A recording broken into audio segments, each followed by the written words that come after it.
Iaz ekaitz saralegik egin zuena egiten ari da aurten Mikel Olaetxea. Txapelketan isilean sartu, azpitik hasi eta ustegabe gora eta gora egiten ari da. Atzo beste urrats bat egin zuen aurrera, Ezkurdiari irabazita. Indartsu kantxaratu zen Arbizuko aurrelaria, baina Mikelek ondo eutsi zion lehenengo zatian. 8 eta 6 aurreratu zen gainera Mikel bera. Baina Ezkurdiak 4-0 partziala sartu eta partida irauli zuen 8 eta 10.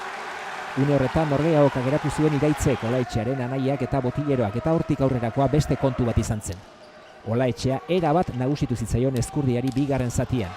Bere pilota atera eta denean asmatu zuen, ikaragarri jokatu zuen. Gantxoari dejadari gantxoa, 14 eta 3 partzial egin zion eta 13an utzi zuen Ezkurdia. Lehenengo puntua poltsikoan du Olaetxeak, amets egitea libre da. Gaurkoa netzako izen handi bat zen, eta guain datoztenak bi handigok ez.